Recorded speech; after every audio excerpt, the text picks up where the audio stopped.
Anyway, let's get started. Okay. Thank yous for our first open discussion of 2026.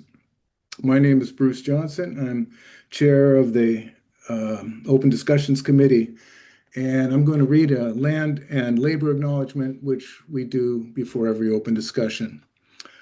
We would like to show our respect and acknowledge the Puget Sound Coast Salish peoples, past and present, on whose lands we gather today.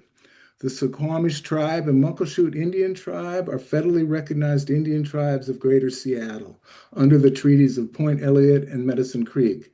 In recognizing the history and respecting the sovereignty of Washington's Indian Nation, RARE honors the heritage of Indigenous communities and their significant role in shaping the course of the region.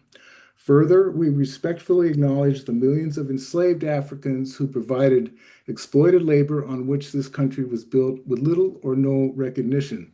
Similarly, we acknowledge the labor of other people who, while not enslaved, were exploited and whose labor also contributed to the building of America. Particularly, we recognize the wave of Asian immigrants whose labor contributed to the building of the country.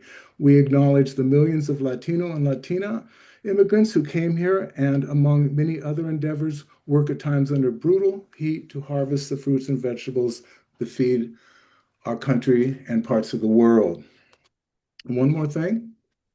If not for another Roosevelt High School graduate from another Roosevelt High School, this one in Minneapolis, Minnesota, the story of George Floyd's murder might have read as just another police killing where justifiable force was used.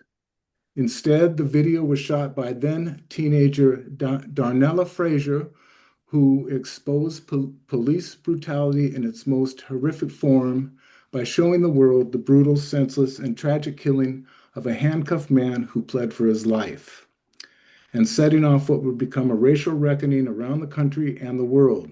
It would also lead Tony Allison and Joe Hunter to arrange a Zoom call between Roosevelt alums from Northeast Seattle and a Roosevelt alums from south of the Ship Canal, the bus to Roosevelt, as part of the Seattle School District's voluntary racial transfer program, resulting in RARE. Okay, done with the technicalities here. I sent out some questions and some prompts, and so why don't we just begin with the first one? And Would you let's still see. like to introduce Yeah, ourselves? that's right. That's right. Why doesn't everybody introduce himself or herself and say what you're from the ASU, BSU, or LSU? Let me start with you, Kenya. You're big on my screen. All right. Hey everyone, my name is Kenya. I'm from BSU and I'm a senior. Hi, I'm Ami. I'm from BSU as well, and I'm a junior.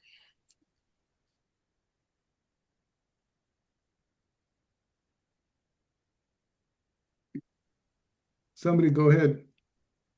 Hi, I'm Ray. I'm from ASU and I'm a freshman. Hi, I'm Julia, and I'm from ASU as well, and I'm a senior.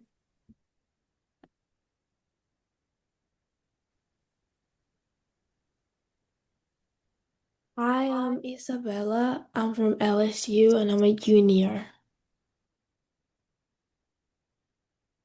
Hi, I'm Gabriel, and I'm from LSU, and I'm junior.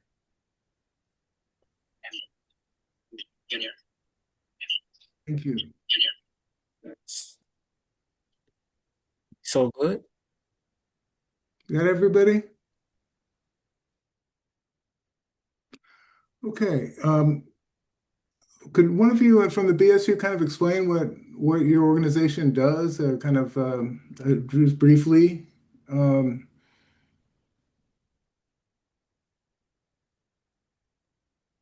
Yeah.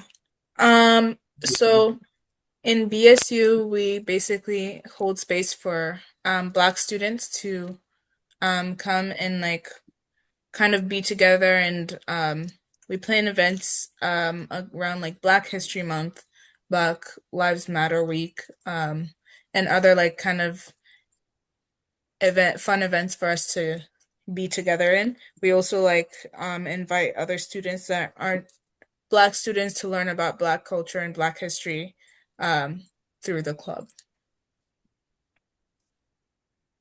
Good. Gabriella, can you tell us about the ASU? I mean, the LSU?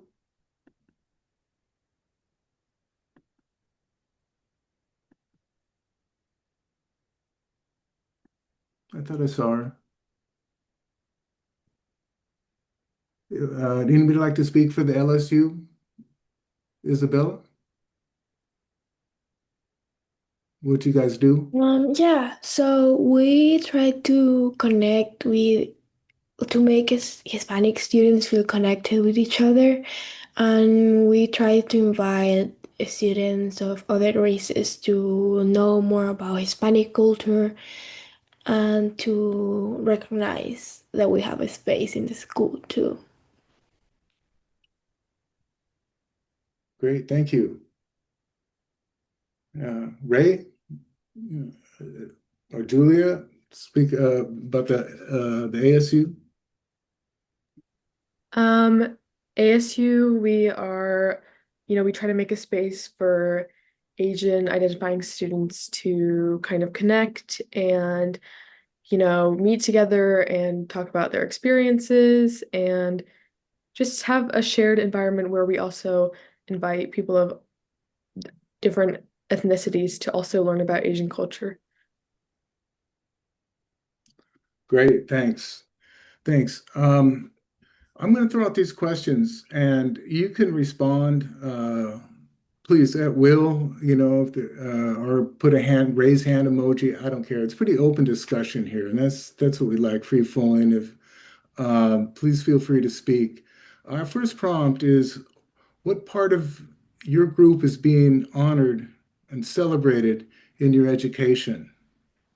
And where has your group experienced challenges?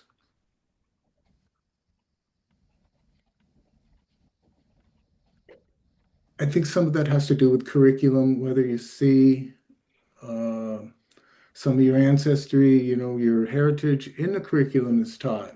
Okay, Robin, I see your hands up. Yeah. I just wondered, how often does each group meet and for how long? And what kind of participation do you have? Like, how big is your group? And what are your expectations for how big your group is or should be? So, how often do you meet and how big is your group and what would you like it to be? I can speak a bit on BSU's. We meet every Wednesday during lunch for about half an hour or so. We also sometimes hold cabinet meetings for like the presidents, co-presidents, treasury, to discuss like more, like kind of more business stuff about the group.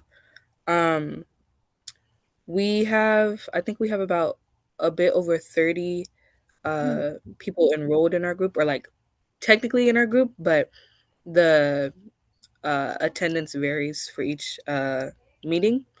And for me, like what we currently are doing, we're trying to just, as of now, like wrap up the school year. We have a couple different fundraising events, like our annual cookout that we're also incorporating LSU and ASU in, um, just to like get fundraising for next year and also like have a place where we can all get together, eat some food and everything. We had a couple other events like the MLK Assembly for Martin Luther King Day and a sip and paint recently, which was another just like fundraiser to get together.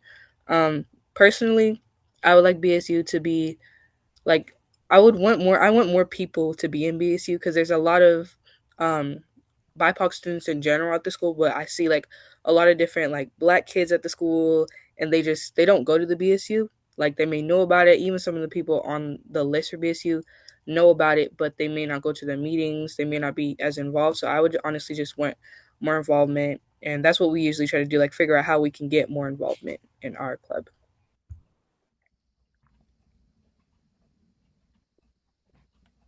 For LSU, we meet also every Wednesday, and that's maybe like half an hour. and we have around 16 people, and mostly Hispanic students. And what we wish for a group is to make people know more about it and be aware of our culture, and that we represent like a community.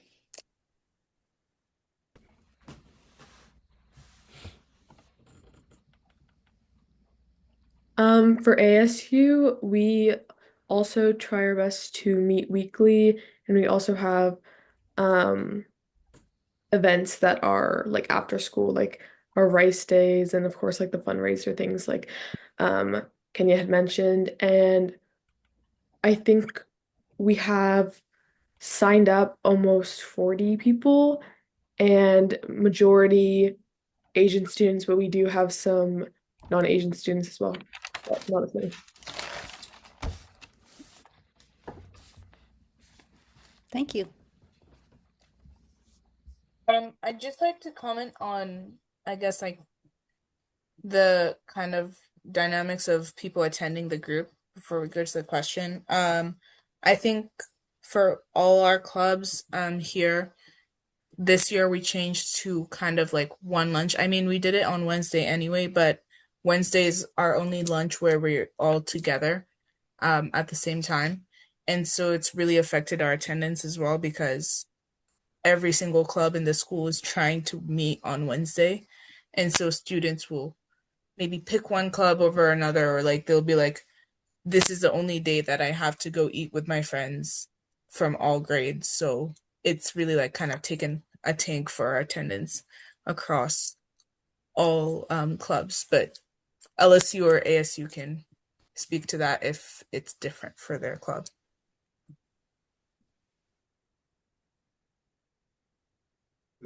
So you have two lunches usually on the other days, and how are they decided who gets what lunch?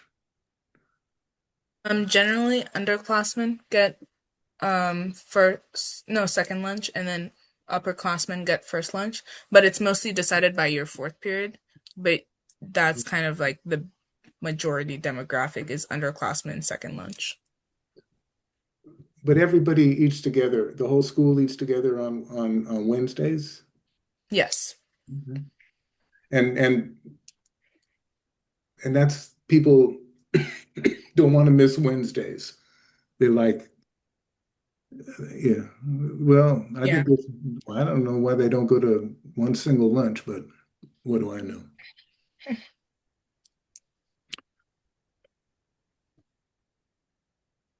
So anybody want to talk about do you see your culture being celebrated beside in the curriculum? At the I went to the BSU meeting, and one student, about history said, "Man, it's just like hearing about one old white man after another." Not that and I could understand that. There is right now there's a war on history.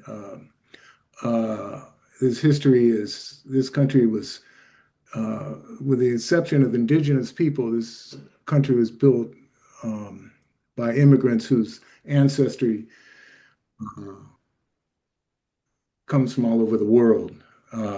So I think it's important that the curriculum reflects that.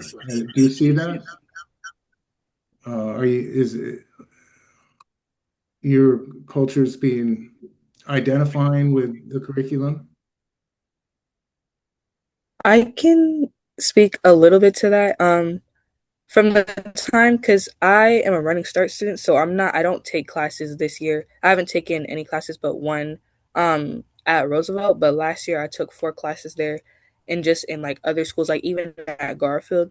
Um, I don't see it represented as much. I mean, some teachers, like I think Mr. Mogderman is really good at it, and some other teachers like putting more Black culture, just like integrating it into their curriculum, integrating it into how they teach, and being more inclusive.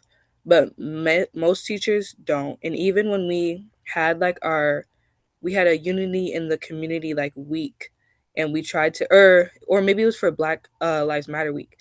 BSU tried to get the teachers, and we tried to last year to get them to teach, like have a little subject, like all the teachers in that department have a little lesson that has to do with Black culture, that has to do with their subject, and we didn't get hardly anyone to do it.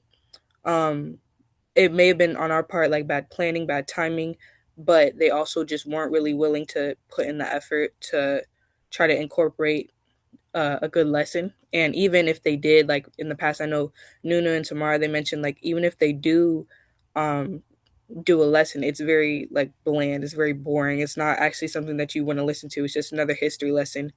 And for me, that's another reason why I personally don't like history, because it's the same as you kind of mentioned, like the same old white people stuff. And it's honestly, it's just not very intriguing to me, other than like ethnic studies, which I've taken at a college level, and that's the only like history that's been good, intriguing to me. You know, Kenny, I am sorry that you missed my class. No. We have some Isabella, I see your hand is up, and I'll get to you others too. Isabella, do you have a comment? Go ahead. Yeah, I do. So for Hispanic representation, there's just the Spanish classes that right now that's Spanish 1 to AP Spanish. And right now one of the AP classes that teaches part of our culture is being cut from the curriculum because there's not enough funding. Also, there's one Hispanic teacher at our school, and Hispanic representation is not as present in any aspect. I say that a lot of people just ignore that we are also part of like the country's history, and also we have our own history that should be taught. And yeah, I think that's like the main thing. Thank you. Julia. Um, I remember when there was the rare meeting for ASU, I talked about this a little bit. I feel that like this year I'm a senior and they offer three different English courses for seniors, and the one that I decided on was Asian American Lit. And I feel like I've learned a lot more about like Asian history and like stuff like that through the literature, and I hadn't ever learned it before, like in a history class or another like English class, because I feel like a lot of English classes tend to focus on like kind of like nonfiction writing or like kind of like different type of stories, and then history classes like they kind of like do like mentioned earlier, they kind of go over the same things over and over. And I feel like because Miss Noji is the teacher for the Asian American literature class that I'm in, and I feel like she has done like a really good job like incorporating everything and like kind of like pushing to educate people about like the Asian history, but I feel like no one else has really pushed for that, and it's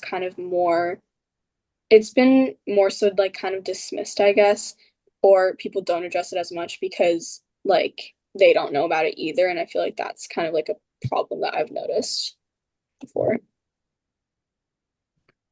Uh, Thank you, Julia. Thank you. Yeah, I hear you. Ray, you have your Yeah. emoji. I wanted to add on to what Julia was saying about also that if Miss Noji was not teaching that class, it wouldn't be a class that would be offered.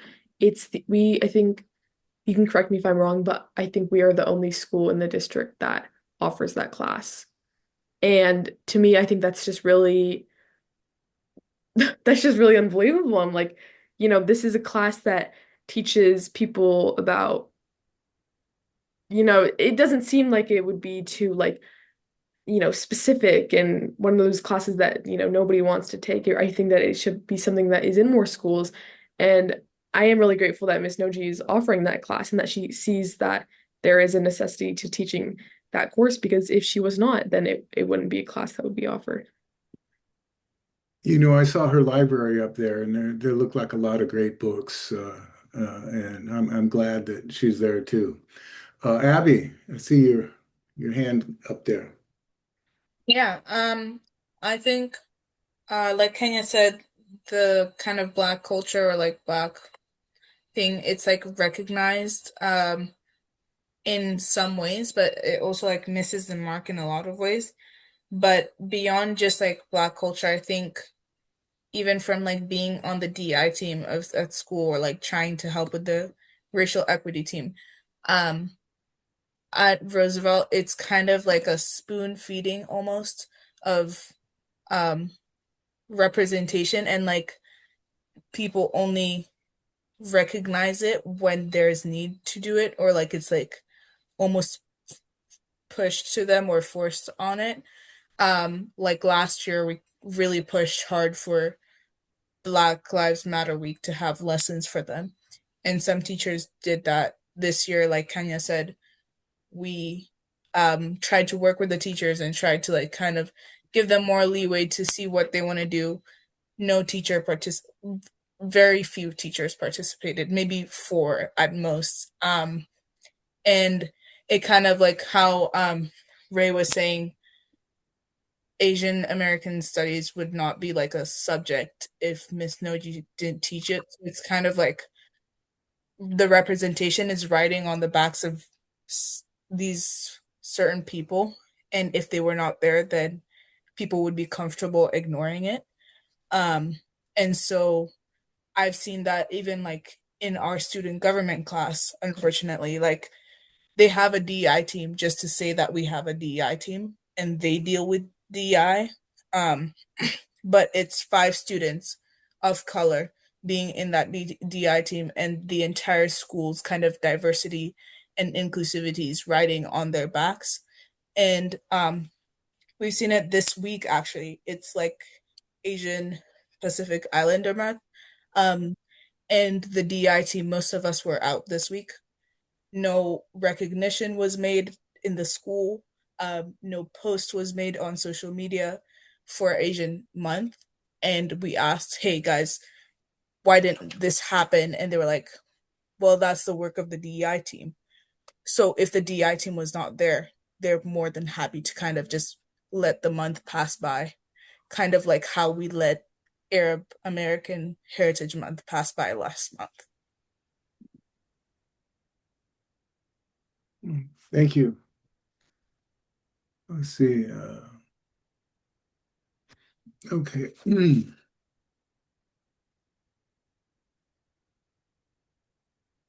So it looks like you've talked about some of the challenges. You've hit on the challenges here too.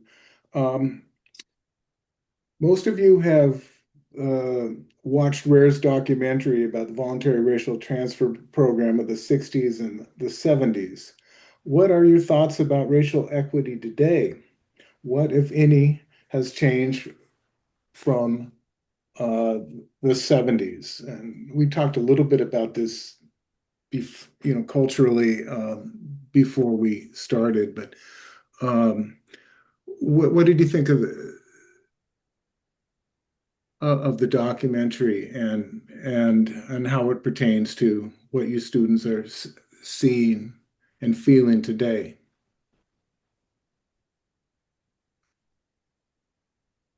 Oh, okay, Kenya. I see. When I watched the documentary at the student panel like a few weeks ago, that was the first time I had watched it, and it was honestly like it was really inspiring. It was really like I don't know, it was like thought provoking, emotion provoking because I was like I was not aware that people's experiences were like that so close. Like that wasn't that long ago. Like I read watched the video and I was like that's really not that long ago when people were still segregated, people were still having to deal with like blatant racism. And I feel like as of now like racial equity, like people are aware of it. Like people are aware that yeah, everybody should be created equal. Everybody should have the same rights. Like people are aware of it. There are activists for it. But in practice, like kind of what Abby said, like unless it's being pushed, unless like they're out there actively advocating for DEI, for BIPOC students, for racial equity. Nothing's happening. It's like, also, I think what was either mentioned at the panel or in the documentary, like in Seattle specifically, like we're called a progressive city, but there's like, we don't, everybody's kind of passive with it. Like everyone's just has like a mask on, and it's like, oh, it's all pleasantries and like niceness, but we can clearly see that there is still um like work that needs to be done in racial equity, especially at Roosevelt. Like it's a PWI, a predominantly white institution. We're not seeing any change. Like if we're not there to advocate for it, it's not on anyone's minds, and I don't think that should be the case. I don't think that's what racial equity is. Everybody needs to be aware of the other people around them, people who don't look like them, people who don't identify as them in any way, and people just aren't really aware of it. And it's not something that can just be fixed in one day. It's not something that you could just give a presentation on, and that'll fix everything. It's like something that we've been dealing with for years. That's like the root of this country, I feel like, and I don't know. It's just hard to kind of fix, and it gets overlooked and just passed by, and we just go like but we just go about our day just minding our own business. But I don't feel like that's what we should be doing. Yeah, thank you. Isabella, I see you have a Yeah, emoji. adding to what Ken, adding what to what Kenya said, I agree very much. Like recently, there's a lot of like speaking out about the ICE protest and how should ICE be like abolished, and in which I agree. But I feel like right now it's just being out there and like being said by a lot of white people because it's like affected, it's like a regular thing that is happening now.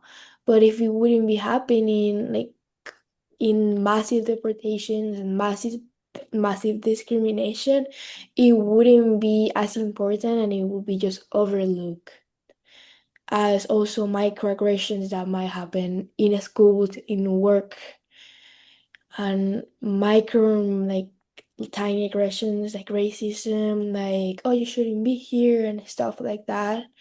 And for me, the documentary was just like, yeah, it was like not as long ago, but it also represented like a lot of voices that were silenced and stories that were silenced and not a lot of people know about, which is sad because it should be part of a history class and it should be taught so students can understand that it's a privilege to get equal education after a lot of type of segregation. Isabella, do you ever hear that you don't belong? Do you ever hear that from anybody? There have been times that people might be really rude, even more if your accent is really prominent and if you're not speaking like English as fluent. I've been fortunate that my mom speaks English and she was here before I came. So I do have the help of my mom to speak out and advocate for myself. But otherwise, there's a lot of students of the Hispanic community who are the ones who have to advocate for their families because are the only ones who speak English. And right now, it's really hard for a lot of students to go out and like be feel like they are at home because of all of the danger and all of the new policies that the new administration is putting out there. So I feel like that's what happens right now. You know, you talk about the challenges for the Hispanic students, not only doing the school work, but also to often act as interpreters for their parents. And did you get any support from Roosevelt? We do have Miss Norman and we used to have Miss Anna, but she's on leave because she had a baby. And I think that's the only support. There are some teachers that understand that we like need a little more time, but there are some that are really strict and are just like, no, you should speak, you should do it, you should be out there. But how do you want us to be out there if we don't know how? In my freshman year, I used to study at another school in Southern Oregon, which is really wide too. And one of the teachers I had made me translate all the class for my other two classmates that didn't speak English. And my mom went and talked to the teacher, and he was like, "Well, she's helping me. She's a good student. She's just doing the work." But the teacher is getting paid while I'm getting overworked and being forced to help my friends because I am the one who speaks English. It's not fair for me or for them because they deserve a better education. Everyone deserves a fairly well taught education for any race. And even more, if you don't speak the language, there should be more trained staff to feel to make the students feel connected to the school. Right now, there's like 34 Hispanic students at my school. There's not a lot of Hispanic student representation or students. The committee is really not like engaging with us, and the only two classes they actually teach our culture is being cut, which is unacceptable because even though we are a small part of the school, we deserve the same representation and we deserve the same attention as the other ethnicities, races, and as white people too. I agree. Thank you. Yeah. I don't know if there's any, let me see if there's any hands emojis up here. Um, I just want to say about back in the times with voluntary busing in the late 60s and early 70s, the things that are going on today a lot of them wouldn't stand back then.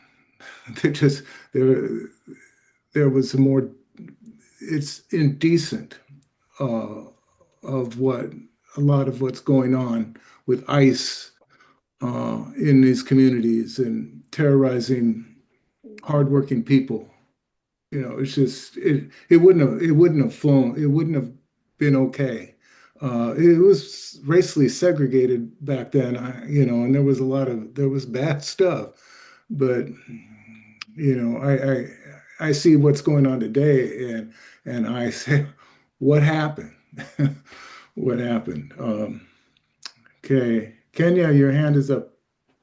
Thank you, Isabella.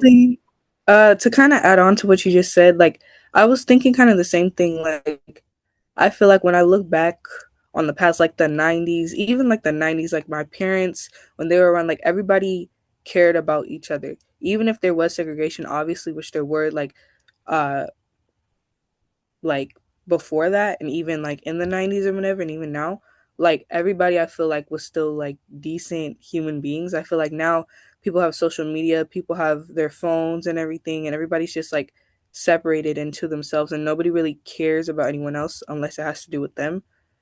And so, yeah, I just agree with what you said. Yeah, there's so much uh, that is, when you talk about the lack of Black literature in your classes, and there's plenty. There's, some of America's greatest authors, but now a lot of, and if you look back and you talk about your history, the history of Black, Asian, and Latin-speaking people go back to the founding. I mean, Arizona, California, it was all part of Mexico. Uh, and just hang on.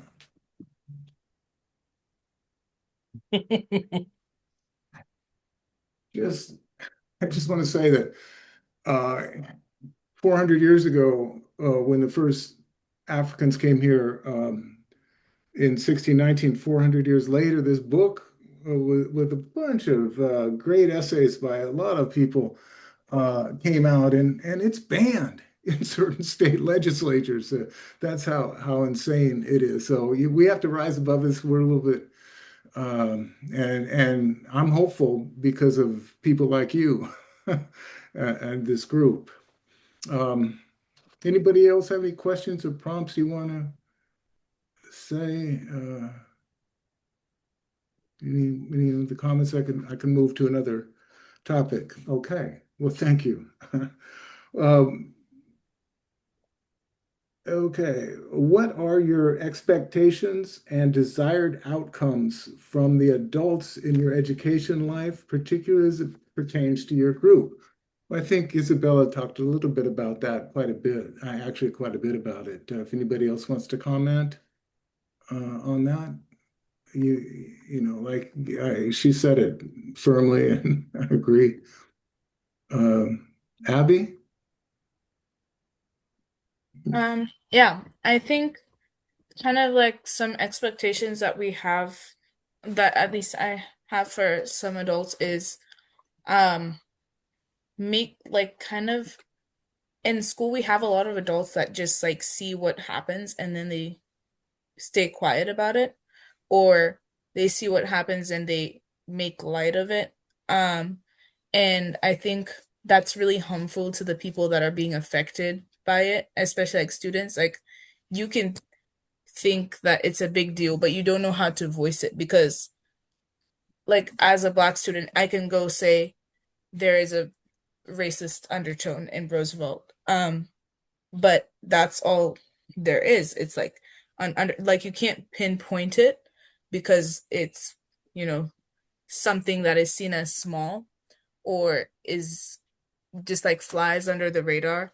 And so like seeing other adults and even peers, like other white peers calling each other out or other people calling each other out and holding themselves accountable, um, will do like really a lot of good for everyone because it doesn't allow people to kind of just like go without repercussion of hurting other students, of making them uncomfortable and different things. And I see kind of like a lot of students and adults just, I think it makes me more angry that it's adults allowing students to behave that way. I know like peers should hold themselves accountable with each other, but it's a lot harder for a student to call out their friend and be like, hey, that was wrong, versus a staff member or someone in authority kind of like dismisses a case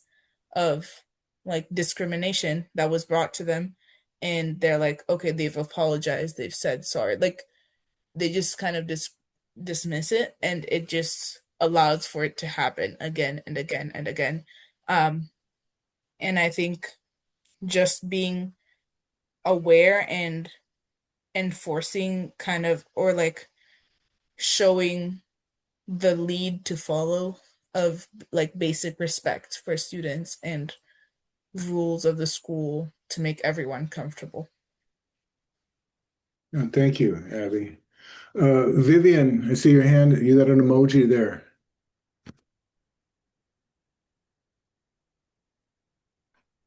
You're muted, I think. Sorry. What was the question again? Okay. Um, what are some of your expectations and desired outcomes from the adults in your educational life, particularly as it pertains to your groups? So, what about the adults? They doing their jobs? Um, Meeting your needs? Well, I think the adults of Roosevelt are great. They're like very great people. They're very nice. But I would like to see more diversity. That's like the only issue that I see. Like for example, in Roosevelt, there's no one that speaks my language. Like no, there's actually one teacher, but he's like pretty bad at it. But he tries. He knows a little. My language is Portuguese. I'm from Angola. Not many people even know where that country is. Not many people know what language they speak. So when I'm trying to say like talk about my country, I have to mention Brazil, so they don't know. Bro, Well, I would like to see more diversity. Let's say a teacher that speaks my language or that is from my country, that I'll be able to talk to them. Like, oh, they don't have a good conversation. Yeah, we're from the same place. I would like to see that. But besides all of that, the teachers are great. They're very nice. They try their best, I think. So yeah. Well, thank you, Vivian. You know what? Yeah, there's some teachers on this call. I can tell you right now, there's some teachers on this call, and I'm going to say as one of them, I hope that some of you consider going into teaching. Um, I don't think I'll be a very good teacher. I don't think I I would do don't know. I don't know. I think you have an infectious personality. I think kids would love you. But it's a rewarding job. You know, it doesn't pay all that great, but what does anymore? And the benefits are pretty good. I think I enjoyed it. It's a passion, but you're right. You know, you'd have teachers that reflect your interests. It goes a long way. Uh, Oh. Kenya, do you have another comment or yeah, go ahead. Just chime in. Yeah, just kind of to add on to what everyone said, I think for me, I think honestly, it's just like goes back to what I was saying, like just having a genuine care, like to get to know your students, get to know like their personalities. And like I think like on a kind of another note, like the norm around like advocating for yourself or teachers advocating for you, like everybody pushes like you need to speak up for yourself, you need to advocate for yourself. But if, for example, like if I were actually to call somebody out on how they were acting, either they would get offended and like depending on who it is, like try to fight or something, or they would just laugh and like this it was like corny.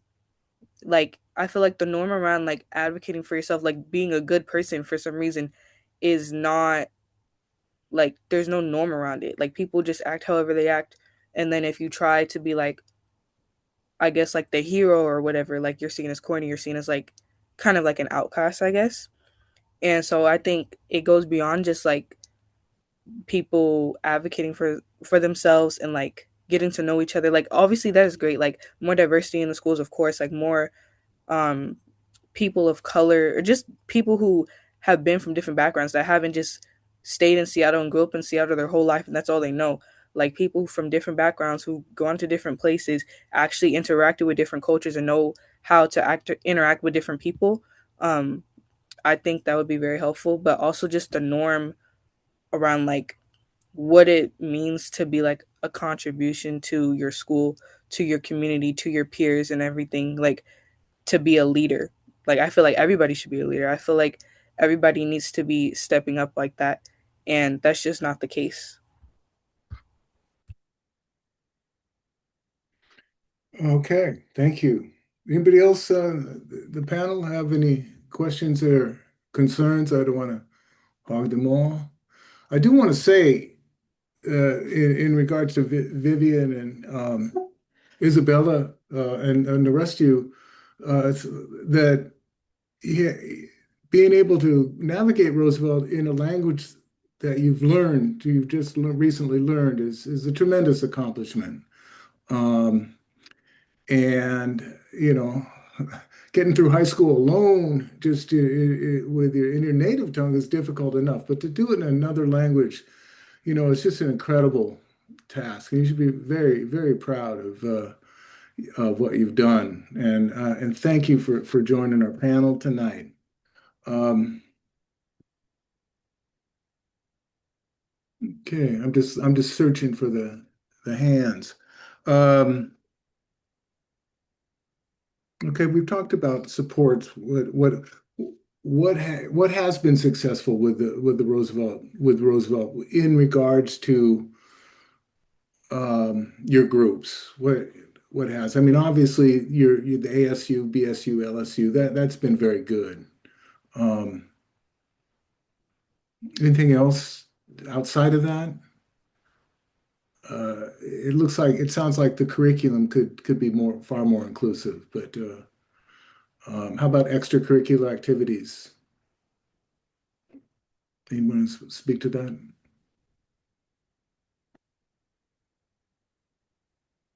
Okay. Isabella? I just wanted to say that there's like a lot of extracurriculars that a lot of students are in, but you have to pay for it. Like sports, is the main one.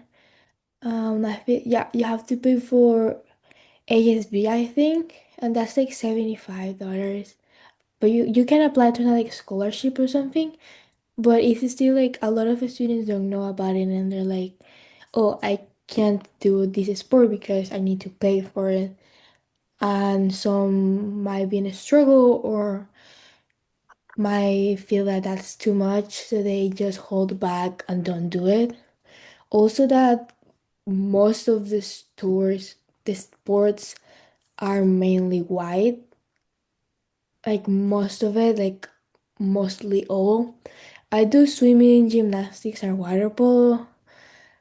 The last year I was the only Hispanic student in the three of them, and then this year I was there in the gymnastics team. There was one Hispanic and one Black student, and in swimming I was with Lizzie, who is the LSU president in swimming. So I feel like a lot of students don't feel that they're represented in school sports, and that's like the main thing in Roosevelt. So I feel like that's like a big deal. Yeah, I think that the administration needs to get the word out that scholarships should be available. With the Golden Grads, there's a lot. Roosevelt has a lot of money. That should be made available. Uh, Anybody else? Joe, you got any comments for the students or? Abby has her hand up, and then Robin. No. Yeah. I also wanted to just add on what Isa was saying about like the extracurriculars. I think something that, especially with sports, I've been most of my extracurriculars have been sports. I've done a few other programs, but those have been like pretty good about being inclusive.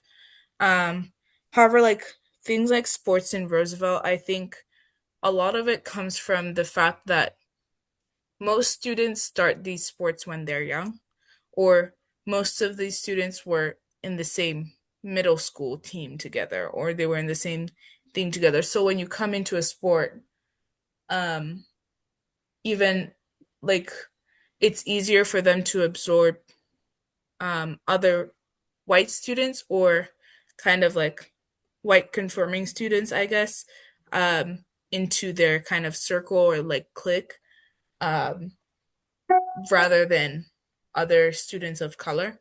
And it's small things that can kind of make you feel like excluded, like, oh, you need a ride to somewhere, and everyone is offered a ride except you, or, you know, and maybe it's because they're unfamiliar with you, they haven't gotten to know you that much, but then it gives kind of the connotation that you're not welcome in the team. And I know that's like something reflected across a lot of teams.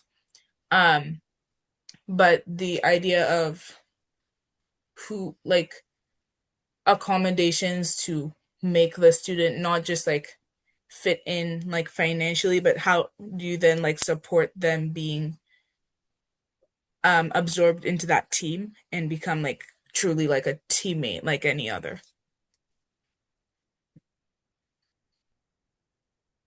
Thank you.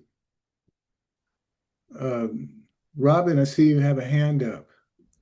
Yeah, this is for all of the panelists. I'm just wondering if or how their parents' educational history is different or the same, and what strategies have you learned from your parents in dealing with some of the challenges that you have in a predominantly white school?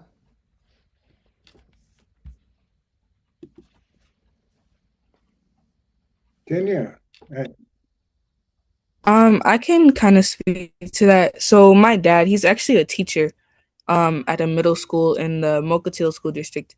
So and he works with a lot of like he works with a lot of the students are like students of color, but the staff is a lot of like white people. And like he like just hearing his stories about work, like him navigating the different personalities and just how they act towards him.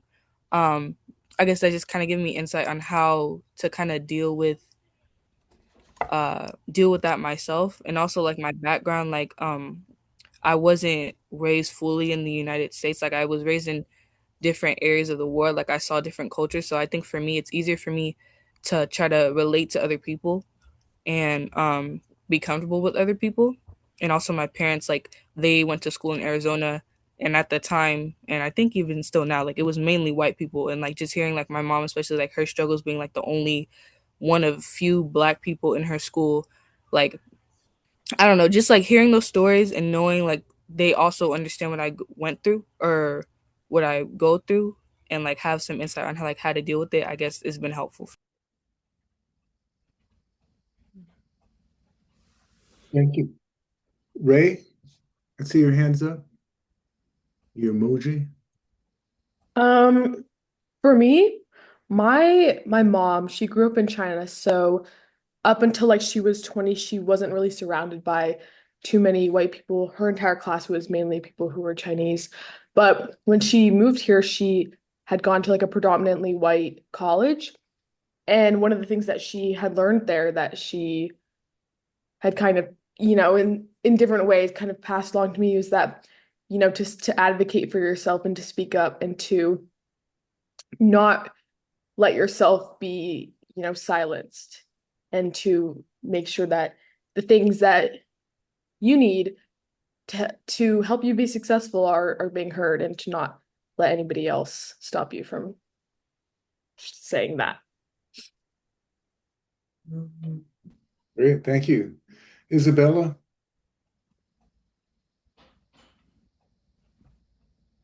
Um, my mom grew up in Ecuador too until she was like 26, maybe 29.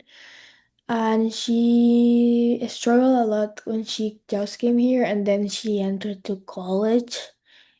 It was a problem. It was just full of like white people, and I think there was like two or one other Hispanic student. And what she saw is that teachers and like their classmates could be really racist, either with micro or microaggressions. And she has always taught me that there will always be racist people, that you will always, hopefully not, will experience a racist experience. You will get discriminated just because the way you speak or how you eat or the way your culture is. And even if you can't advocate for yourself, you just have to know that after all, you're working and you're doing everything in, like, you're double working. You're doing the double the work that a white student would do. So yeah. Yeah, I agree. And my word is to keep on doing it. You'll be glad you did, and you'll look back on it and say, "Wow, man, I did that." Julia, you have your emoji up. Um, so my dad is originally from Hong Kong and he came here when he was 7, but I remember he said that a lot of the time, like kind of um he would like I guess how people would treat him, there was like a lot of stereotypes in school, but then and he also like didn't really receive much encouragement from teachers to, I guess, like do better in school because they kind of already assumed that he would be good at it, if that makes sense. And then also there was like a time where um another like guy on the bus called him like a racial slur, and then the guy like completely didn't think it was like even that like I guess like personal or like a bad thing, and it was meant to be like derogatory because my dad said like he accidentally stepped on the guy's like foot, and then the guy immediately went to like a racial slur, and then later like when my dad did call him out he like kind of was like, oh, it's not, he's like, oh, it's not that. like deep, I guess. And then my dad, like, he tried to like explain it, and then the guy just made more excuses because it wasn't like, I guess, talked about in their school. Well, it Thank you. sounds to me like all of your parents have taught you to be empowered, and that's really encouraging.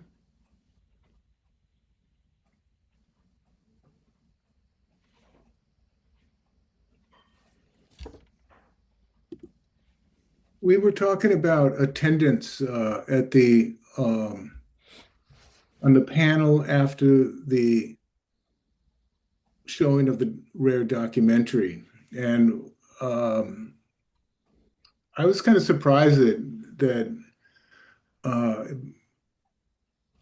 the people would not go to class or would hang out in the halls and do you want to comment on what's driving people from classes? I think people in the rare community need to know. I think it's a problem, and that needs to people be aware of the number of kids not going to class.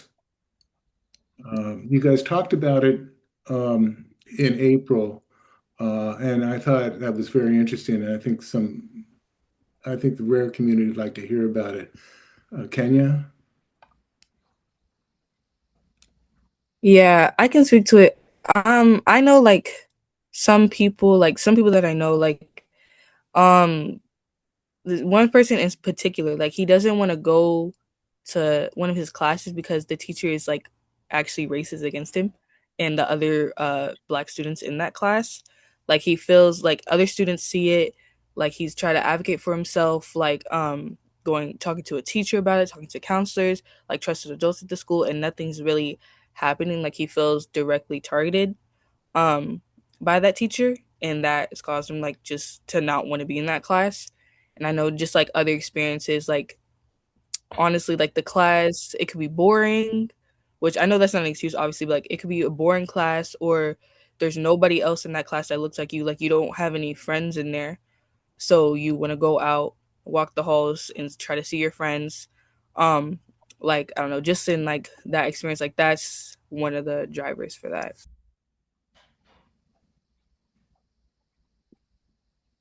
Okay. Yeah.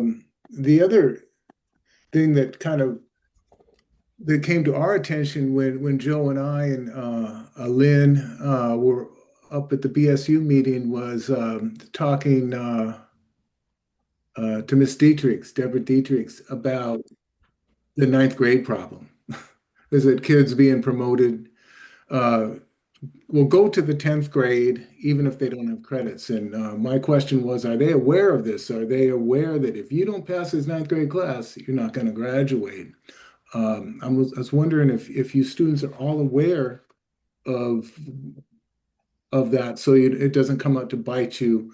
As I know you are, you students are, you're all probably pretty good students, but whether the community, your fellow students are aware, you don't pass these ninth grade classes, even if you get to be a senior, you're not going to graduate.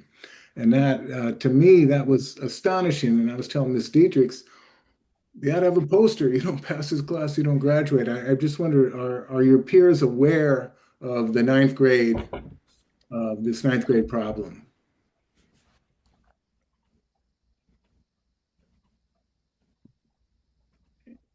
And if not, they should be. I just think that the staff should make it well known. Abby, I think kind of like speaking on it from like the perspective of I studied in a different country before I came here, or in a I guess it can also be applied to like different state or different school. The system is if you're moved to another class, it's almost like you've passed that class, like you've passed that grade, I guess. Um, and so what you find is like I have my friends who are like here for a study abroad year, or like are here for they're just international students that are here for high school, um, or even might have moved here from a different country, and sometimes they're failing their classes. And I'm like, are you going to check that out? What's going on in that class? And they're like, oh, it's fine because I passed that class. And I'm like, but you failed the class. And so students, I think a lot of our counselors try and help and try and like help them understand.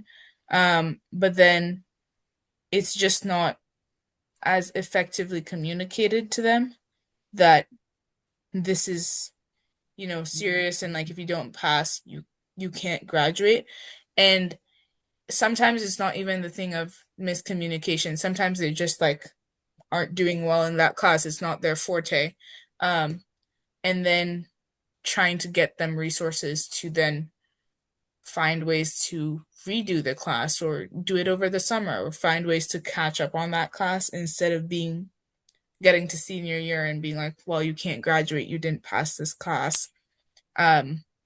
Would kind of like help the students a lot. And I know like we do like tutoring after school, but like after the fact of a student not passing a class, I think then the next step is to be like, how can we get them on track to graduate and understand the material before it's kind of too late. Uh, Thank you, Abby. By the way, what country were you in school? What other? I lived in Kenya. Okay, Yes. thank you. Isabella. I would say that for Hispanic, like just focusing on this Hispanic community, right now we just have Miss Norma to help us. And yeah, there's not a lot of students, but they all have different classes. And she cannot be going around and be asking, what do you guys need? What do you guys need help for? She cannot be helping everybody. Even more if the student doesn't speak English, I feel like that's like a big factor that you should consider if a student is not passing a class. What resources are they missing or what do they need so they could pass? I hope Miss Norma's there next year too. She sounds great. Julia. Um, so personally, felt like it's kind of expected that students know that if they don't pass a class, then they're at risk of not graduating. Because even though like I feel like that isn't always the case, like you can still graduate even if you don't pass like one class. I feel like it's kind of more expected because um I was like, for example, I wasn't the best student when I was a freshman. I never failed a class, but I remember I didn't have straight A's. And I remember that was like already stressful for me, but then when I would hear about like other people who like didn't have like straight A's or like the best grades, they were kind of like, oh, it's not that big a deal. And then more so like in junior year is when they were told that like, oh, you need that credit, but then it wasn't said at all before or even like in middle school when like I felt that when I was in middle school, a lot of teachers would say that middle school is supposed to like prepare you for high school and they were going to like explain all these things so that you are well prepared. But then I personally felt like I didn't know what was happening and I had to kind of like figure a lot of like the high school like grading system or like I guess graduation requirements by myself because even when I did like ask like my counselor or other counselors, they were kind of more so vague or they'd kind of direct me towards resources that could tell me that and I just like that's just how I felt that I wasn't really receiving direct or like communicative help. It was more so like I was expected to do it like on my own time or I was already supposed to know it. And then like I don't know, I feel like I think it was mentioned earlier that another thing that like could kind of like be affecting like people's I guess grades is like kind of language barriers because like I had a discussion with my dad about this the other night where um when he was like still kind of in like elementary or middle school, he was still learning English, like more English after he immigrated and he said that like he didn't receive the best grades on like English like essays or exams or anything like throughout the rest of his high school career because he would make grammar mistakes and I feel like that's kind of like a really big, I guess, like, I don't know what the word is. I feel like that's kind of something that like kind of discourages students from going to a class because like specifically an English class if they feel like they're not really being supported because they have a language barrier because I feel like a lot of time teachers don't really don't not that they don't necessarily understand. I just feel like they don't think or consider that not everyone is at the same like I guess like level of like reading or writing and that should be like considered more when it comes to schooling. Okay, thank you. Vivian, see your hand is up. Yeah, is this a bad time to say that I didn't know that? I didn't know that your grades in freshman year like affect you in graduating. I did not know that. So like if you're failing in a class like right now, you won't be able to graduate. Like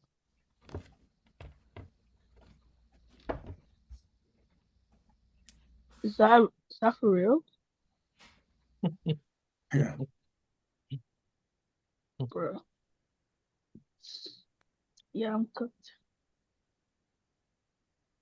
I know that was it. That was it. I just didn't know that. I think the ninth grade counselors have to do a better job. I mean, it's That's another Zoom, a day for another Zoom on that yeah. whole topic. Okay. For now, you've been Yeah. put in the chat. Please, I'd like to hear from you. Hi, first. Gosh, thank you so much for all your voices, your courage to be here with all these faces you don't know. And I love to hear from youth. I love youth to speak the truth. So, my name's Fernell Miller. I'm from the Root of Us. I'm a retired educator, 65. I can say that the students are talking about lots of scenarios, experiences, situations that happened back in my time that are still happening today. It's just more covert and overt in different ways. So I appreciate you speaking the truth and taking the time to explain that to us. And I've got a question. I want to see if you can spend a little time sharing with us adults on what you like. If you had one thing to say, like, this is what adults need to be doing, need to help us do, could get in front of this and take care of before I ever get into the classroom. And I spend a lot of time with the teachers who are preparing to become teachers, like at the UW. And here's one of my assignments I gave them is what's that note on your chest say? Remember when you started kindergarten and your mom would pin a note to your, like what's your room number and your bus and who all that is. But what did it really need to say? One of the notes. Can you see that? What would your note on your chest say? Or what would you need a teacher, a staff, and not to name names or anything, but just what would you need to say to adults to say, I need this. I need this before I graduate. I need this before I come in the room. I need you to know this, do this, help us, share this. Can you share? And I'm going to put your names in the chat so everybody gets to go around the circle and just even to name one thing that we can help and support you through your educational process. Be okay? Abby, I'll kick it off to you first. Some thought time. Okay. I think well, okay. Yeah, I'm a bit confused on the on the Mhm. note thing, Oh, but can I say like kind of like what yeah, one thing that I would want us to focus on? Like yeah. one. Okay, great. I think one thing that is if I could do one thing is create and encourage more spaces for students of color to be in leadership. We're taking notes. Thank you. Thanks. Yeah, I think it's great that we have, us student panels here and other students like advocating, but it's extremely exhausting and having I think just like in general, if you increase the number of students of color being represented in these decision-making spaces, you just get more voices. It's like the load is shared distributed like and you just get better outcomes. Thank you. Yes. And pass to the next person in the chat when you're done. All right, I think I'm next. Okay. I think one thing would be just teachers genuinely like get to know their students, get to know their background, get to know their interests with a genuine care, and like don't force it. Don't force like, oh, we're gonna like don't force it. Like just be a genuine person. Just have a genuine conversation with somebody. You don't have to force it and be like, oh, where are you from? Oh yeah, I did this. Just talk to them and just like have a conversation with them like they're also like a human being. Maybe not an adult, but like a human being. And not just yeah.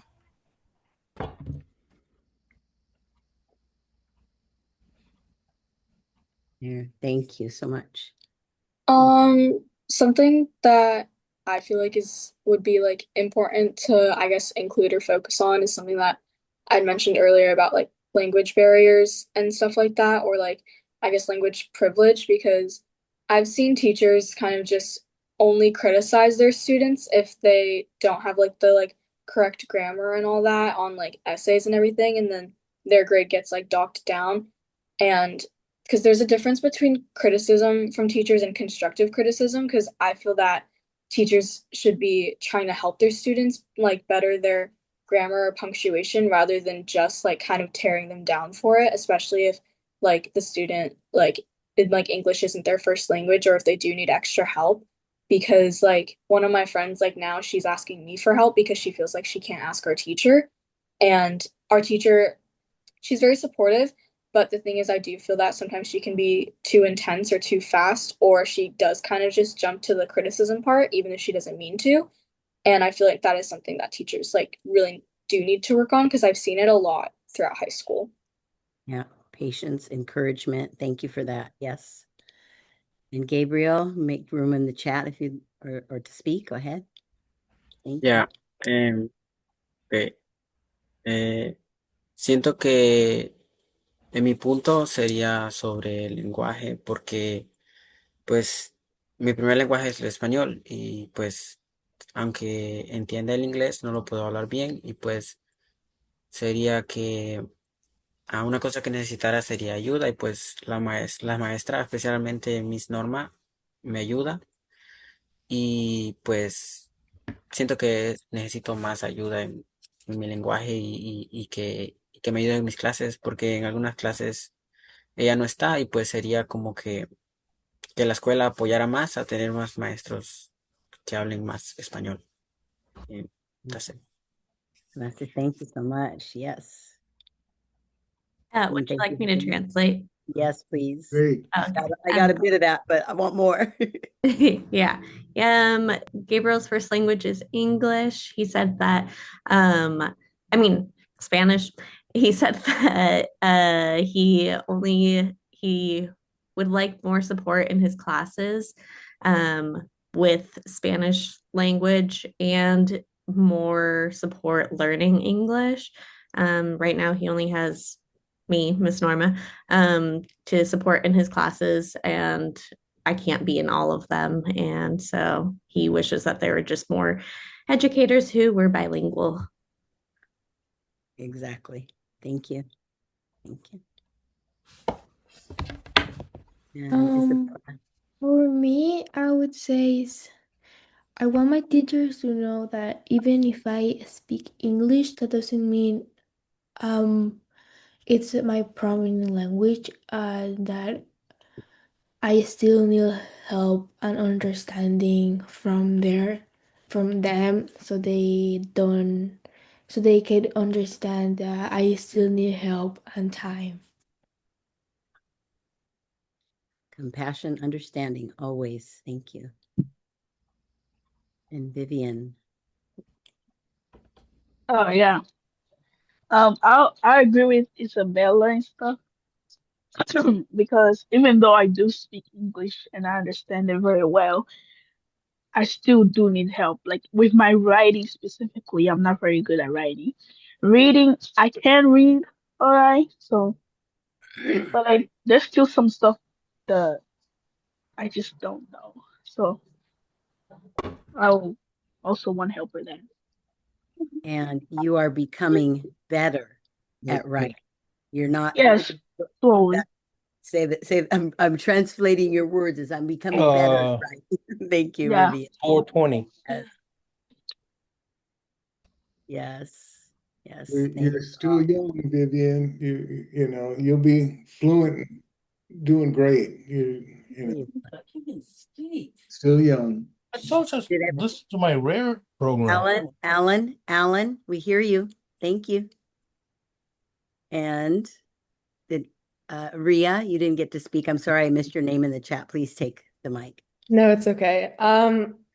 If I could, say one thing to like adults in, classrooms and things like that, and just in the school, I would just say like, don't assume that every student has the same like experiences or opportunities and everybody comes from a different background and like they all have different everybody has different challenges and I think a big one is that everybody learns in different ways. So when teachers really take the time to try to get to know their students on, I don't know, a bit more of a personal level, I think it make a big difference in how supported somebody feels. Mm-hmm. Yeah. I know I said not to mention adults by name, but think of the person who, and you've said a few already, Miss Norma is here, but who is it that you really identify with? Whose humanity in adults and teachers and staff that you actually want to be around, and what makes you want to be around them? So can answer that if anybody'd like to do that. I can do you want me to Say name? what about that, what meaning I'm looking at characteristics about adults that we can learn from what you say about them. So don't just say a name, but tell me what is it that makes their humanity stand out to you to make them you want to be with them. So we're trying to learn here. Yes. So, the person that I'm thinking of, she's very understanding. She is always willing to lend an ear and to hear about things that somebody's going through. And like in regards to class, like if there's a person who's missed, a class for a while, like she doesn't immediately say, oh, that's on you. Like you should have, figured that out or something like that. She says, oh, like, is something going on? Like, how can I help you do that? And I think that's something that I really admire. She is also somebody that, seeks to get to know people on a bit of a personal level and it doesn't make everything about, the curriculum. She branches out and she talks about, her personal experiences and our personal experiences. And I think that is just something that I really admire about her. Not just her student, but know you as a person. Thank you so much.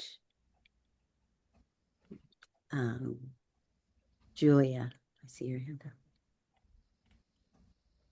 up. For me, I think that there are two teachers at Roosevelt who I feel are I guess more supportive that I admire. And one of them is the English teacher that I'd mentioned earlier.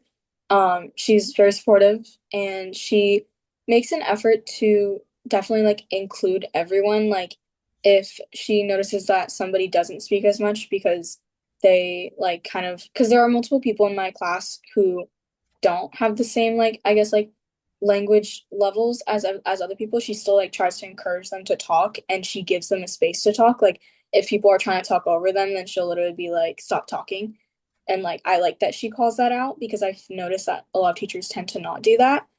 Um and then also like she kind of like she likes to like listen and validate other people's experiences, even if she hasn't experienced something similar. And I've noticed that like she has definitely done a lot of research about like different ethnic groups or like what their culture may be like in comparison to others, which I feel like definitely helps her like understand her students a lot more. And then there's also another teacher who's my sixth period teacher, and I've noticed that it was like for me personally, I did instantly feel comfortable around him because we share similar like I guess culture ethnic backgrounds. And what I admire about him is that he's very humorous. Like he doesn't take everything too seriously, but also he doesn't make everything a joke. And he always like he like if anybody's having a bad day, then he is always like, okay, talk to me, like what's up, like do you need to talk to someone? And I feel like that is something that like makes his classroom very welcoming and kind of like a safe place. And like it's my class at the end of the day, but even if I'm like really tired and I'm just like, oh my god, I want to go home, I still end up going to his class because it just like, even though it is a learning class, it also just kind of feels like I'm just like hanging out there. And sometimes if I don't have somewhere to go, then I know that I can go there because his classroom's always open. Perfect. That part. Thank you so much. Vivian? Yeah. Oh, yeah, sorry. Okay. Um, I would say Miss Redmond and Miss Schaefer. Those Well, two are like the Miss Redmond is a librarian and Miss Schaefer is like the ELA teacher, I think. And they're both very nice. They listen and they like give you advice, especially Miss Red. And yeah, they're just very nice. And yeah. thank you. Isabella?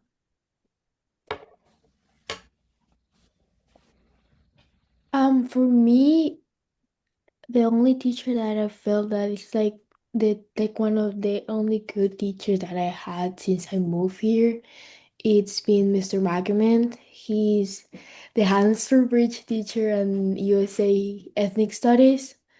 And he's just really kind and really understanding. I feel like even though he's white, he understands what I've gone through, what are my personal experiences. His ethnic studies class is really interesting and I felt like I've learned so much about the Black movement, the civil rights movement in a Black perspective and not just into what like the media said or what like white people have like reading about. And also, he's just such a lovely, humorous, and friendly person to be around. And that makes me feel more included in his classes and more welcome in the school. Oh, that part. Coming to school. Who makes you want to come to school? Thank you, Isabella. Abby, then Kenya. Yeah, I really I had the same teacher as Isa, and I think kind of just his demeanor towards students is so open and ready and welcome for you to kind of like talk to him about anything.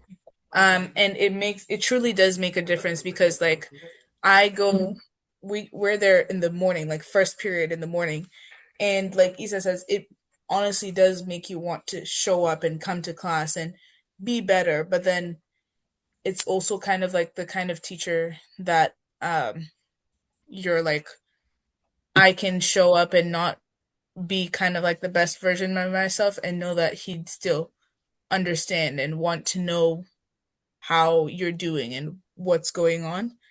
And I think something unique about how he teaches is he's not afraid to make people uncomfortable, and myself included. Like, like we have teachers that care a lot about students, but they kind of like tiptoe about around topics that make the majority uncomfortable, even though it makes one student like feel seen.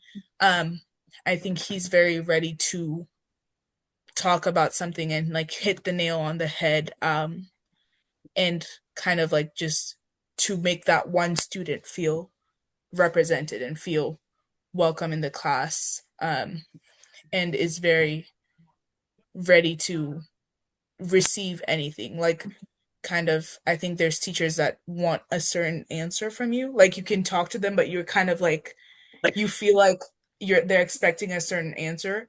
Me. And Mhm. with him, it's kind of like, that if you say this and he might not agree with it, Mm. he'll take the time to internalize that and then ask about it.